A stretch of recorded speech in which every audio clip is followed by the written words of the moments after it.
नमस्कार। तो हमने कल रामचरितमानस का पाठ शुरू किया था।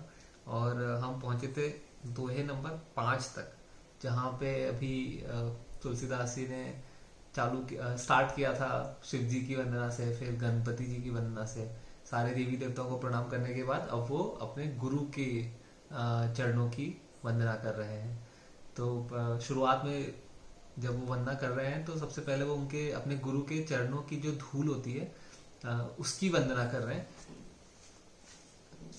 और उसके बाद थोड़ा सा ऊपर पढ़ेंगे और एक दो श्लोकों में आप देखेंगे कि वो उनके नाखूनों की वर्णन कर रहे हैं और उनकी वंदना कर रहे हैं। तो कहने का तात्पर्य ये है कि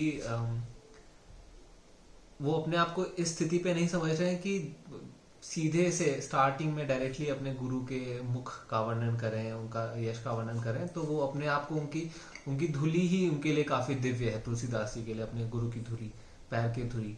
और उसके बाद फिर उनके पैरों का वर्णन करते हैं। उसके बाद हम देखेंगे कि वो ब्राह्मणों को प्रणाम करते हैं, संत समाज को प्रणाम करते हैं। तो एक काफी लंबे काफी दोहों तक वो जो लोग भी हैं संसार में वो सबको प्रणाम करते हुए आगे चलते हैं। तो आगे बढ़ते हैं। बंदो गुरुपद पदुम परागा, सुरुचि सुबास सरस अनुरागा, अमीय मूरी मैं चूरन चारु, समन सकल भव रुज परिवारु। इसमें तुलसीदास जी कह रहे हैं कि मैं गुरु के चरण कमलों की रजों की वंदना करता हूँ, जो सुरुचि, सुगंध तथा अनुराग रूपी रस से पूर्ण है। यह अमर मूल संजीवनी जड़ी का सुंदर चूर्ण है, जो संपूर्ण भव रोगों के परिवार को नाश करने वाला है।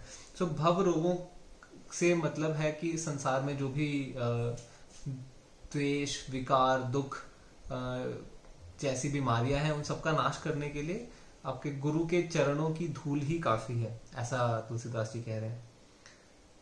सकृति संभुतन बिमल विभूति, मंजुल मंगल मोद प्रसूति, जन मन मंजू मुकुरमल हरनी, किए तिलक गुण गण बस करनी।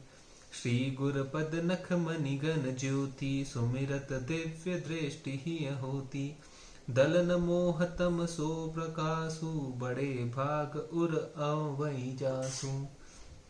तो जैसा कि मैंने कहा था, अब चरणों के धूल की वंदना करने के बाद वो उनके नखों की वंदना कर रहे हैं, नाखूनों की।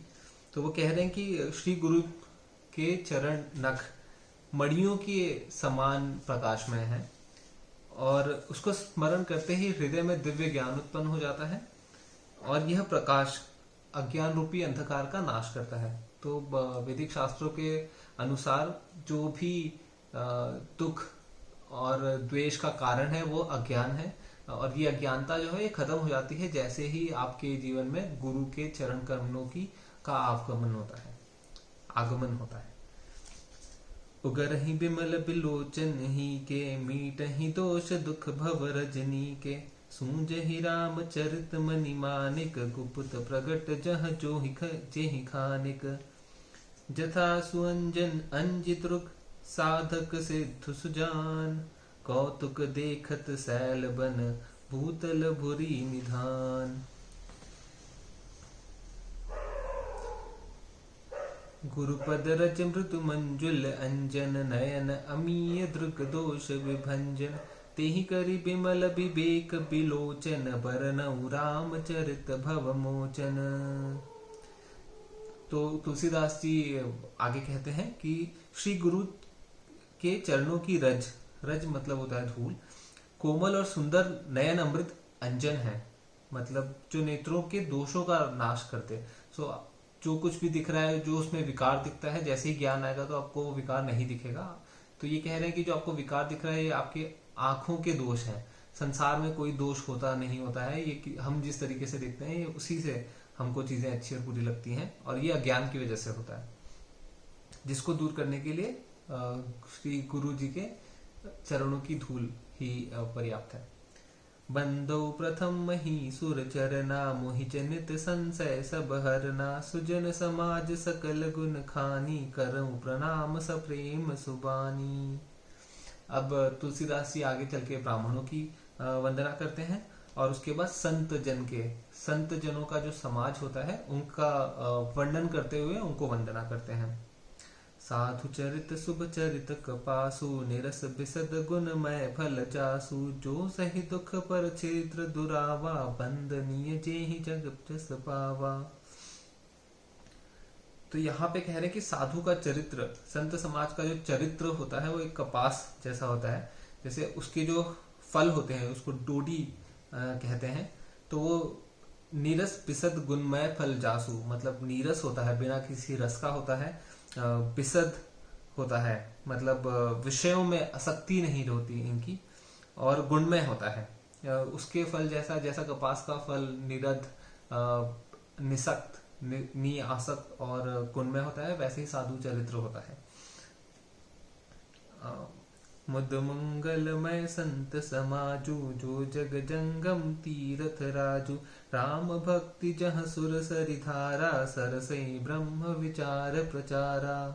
अब इसी की और अलंकार लगा के वर्णन करते हुए तुलसीदास जी कहते हैं कि जो संतों का समाज होता है वो आनंदमय और कल्याणकारी होता है, और जो समाज है उसकी तुलना उन्होंने की है तीर्थराज प्रयाग जैसे। तो वो कह रहे हैं कि एक उनका संतों का समाज एक प्रयाग के समान पावन है, जो कि चलता फिरता प्रयाग है, और जहाँ पे जो गंगा बह रही है वहाँ वो राम भक्ति है, तो राम भक्ति गंगा बन के बह रही है। और जो वहाँ पे ब्रह्म का विचार है वो सरस्वती जी के प्रवाह जैसा चल रहा है।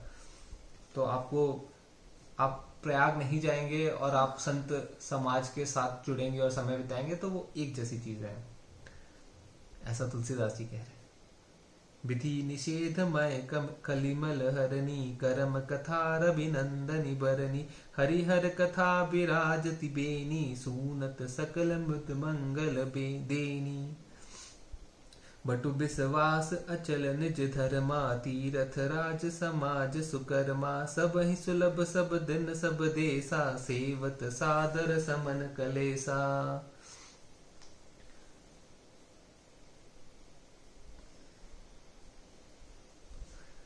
अकत अलौकिक तीर्थ राउ दे सद्य फल प्रगट प्रभाव।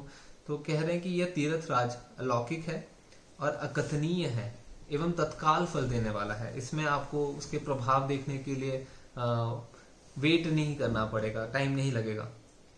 सुनी समुझहि जन्मदित मन मंजहि अति अनुराग ललहि चारि फल अछत तनु साधु समाज प्रयाग। मंजन फल पेखी तत्काला काक होई पिक बकऊ मराला सुनिया चरज करे जनि कोई सतसंगति महिमा नहीं कोई।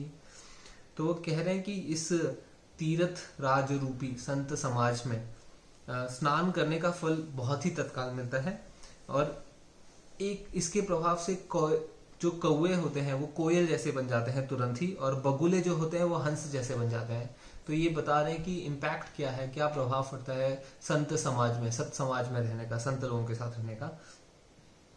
और वो ये भी कह रहे हैं कि इसको सुनकर आश्चर्य करने की बात नहीं है, क्योंकि जग में सब लोग जानते हैं। एक तरीके से ये है कि आपका जैसा समाज होगा वैसी आपकी विचारधारा होगी, वैसा आपका नजरिया होगा दुनिया के प्रति। तो आप अगर अच्छे समाज में रहेंगे तो आप अंदर से उतने निश्चल होते जाएंगे।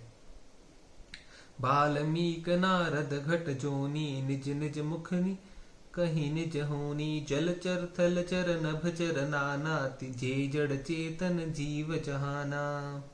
मति खीरती गति भुति भलाई जब जेहि जतन जहाँ जेहि पाई सो जानब सतसंग प्रभाऊ लोकहूँ वेदन आन उपाऊं। तो इसमें कह रहे हैं कि वाल्मीकि जी, नारद जी, अगस्त्य मुनि जी ने, सारे जो हमारे जाने पहचाने माने हुए पूजनीय पंडित रहे हैं, उन सब लोगों ने अपने मुखों से ये बात कही है कि अब जलचर थलचर नभचर नाना, मतलब जल में, थल में और आकाश में जो विभिन्न प्रकार के प्राणी रहते हैं, और इसमें जो भी जड़ चेतन है इस जगत में, इस संसार में जो कुछ भी है, उस समय में किसी के पास कभी भी कुछ सद्बुद्धि आई है तो वह सत्संग का ही प्रभाव समझना चाहिए, ऐसा कहा जा रहा है। सो अगर आप देखेंगे कि किसी इंसान ने किसी समय में एक अच्छा डिसीजन लिया, तो वो उसके जो सत्संग है, उसके आसपास का अच्छा जो समाज है, उनके प्रभाव की वजह से कहीं ना कहीं पे इन्फ्लुएंस होकर डिसीजन लिया गया है। तो वेदों में और लोक में इनकी प्राप्ति का दूसरा कोई उपाय नहीं लिखा है। तो जहाँ पे कोई कुछ अच्छा करता है तो संत जन के समाज का ही प्रमाण जानिए और प्रभाव जानिए। इसके आगे तुलसीदास जी कहते हैं कि बिनु सत्संग विवेक न होई, मतलब बिना सत्संग के कोई विवेक नहीं होगा। राम कृपा बिनु सुलभ न सोई, और राम कृपा के बिना ये आसानी से मिलता भी नहीं है। तो अगर आपको मिला है तो अच्छा समाज मिला है, तो आप समझिए कि आपके ऊपर कृपा है। सत्संगत मुद मंगल मूला, सोई फल सिद्धि सब साधन फूला। सठ सूधर ही सत्संगति पाई, पारस परस कुधात सुहाई। विधि बस सुजन कुसंगत पर ही, फनि मनि समन जुगन अनुसरही। तो इसमें तुलसीदास जी महिमा का और व्याख्यान करते हैं। वो कहते हैं कि दुष्ट भी सत्संगति को पाके सुधर जाते हैं। जैसे मणि के स्पर्श से लोहा भी सुहावना सुंदर जैसा बन जाता है। तो वो एक तुलना कर रहे हैं, लेकिन ये बता रहे हैं कि जो उसका प्रभाव है वो ऐसा नहीं कि आप अच्छे हैं तभी आप पे पड़ेगा। जो दुष्ट प्रवृत्ति के लोग होते हैं वो भी सत्संग में जाके उनकी विचारधारा काफी निश्चल हो जाती है। तो अब इसके आगे कह रहे हैं कि देव योग से यदि कभी सज्जन लोग भी कुसंगति में पड़ जाते हैं तो वो अपने गुणों का ही अनुसरण करते हैं। तो जब ऐसा नहीं है कि जब तक आप सत्संगति में हैं तब तक आप अच्छा काम कर रहे हैं, जैसे ही वो सत्संगति गई तो आप बुरा करेंगे, क्योंकि उसका जो प्रभाव है वो बाद में भी काम आता है। वही आपको हेल्प करता है जब आप एक गलत संगति में पड़ते हैं तो निकलने के लिए। विधि हरिहर कवि को विद्वानी, कहत साधु महिमा सकुचानी। सोमो सन कहीं जात न कैसे, साक बनिक मुनि गुण गण जैसे। ब्रह्म विष्णु शिव और कवि सभी संत देवताओं महिमा का वर्णन करने में सकुचाती है।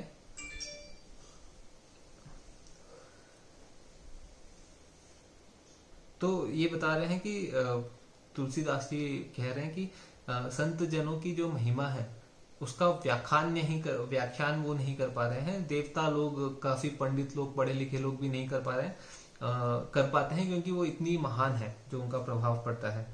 सो उसको वो प्रणाम कर रहे हैं। और आगे कहते हैं तुलसीदास जी, बंदो संत समान चित, हित अनहित नहीं कोई। अंजलि गत शुभ सुमन जिमी, सम सुगंध कर दोई। संत सरल चित जगत हित, जानि सुभाव सनेहू। बाल विनय सुनि करि कृपा, राम चरण रति देऊ। वो कह रहे हैं कि मैं संत जनों को प्रणाम करता हूँ जिनके चित्त में समता है, मतलब वो न दुख में अधिक दुखी होते हैं न सुख में अधिक सुखी होते हैं, जिनका कोई मित्र नहीं होता और कोई शत्रु भी नहीं होता। तो वो द्वंद्व से परे हैं। और संत सरल हृदय और जगत के हितकारी होते हैं। और उनके ऐसे स्वभाव और स्नेह को जानकर मैं विनय करता हूं कि वो कह रहे हैं कि मैं ये जान के आपको प्रणाम करता हूं और ये आशीर्वाद मांगता हूं कि श्री राम जी के चरणों में मेरे को स्थान दिलाए या मेरे मन में उनके प्रति प्रीति दिलाए। तो ये हमने आज श्लोक दोहा नंबर काफी आगे तक किया। नंबर नहीं दिख रहा है इसमें, लेकिन इसके आगे हम लोग कल करेंगे। धन्यवाद।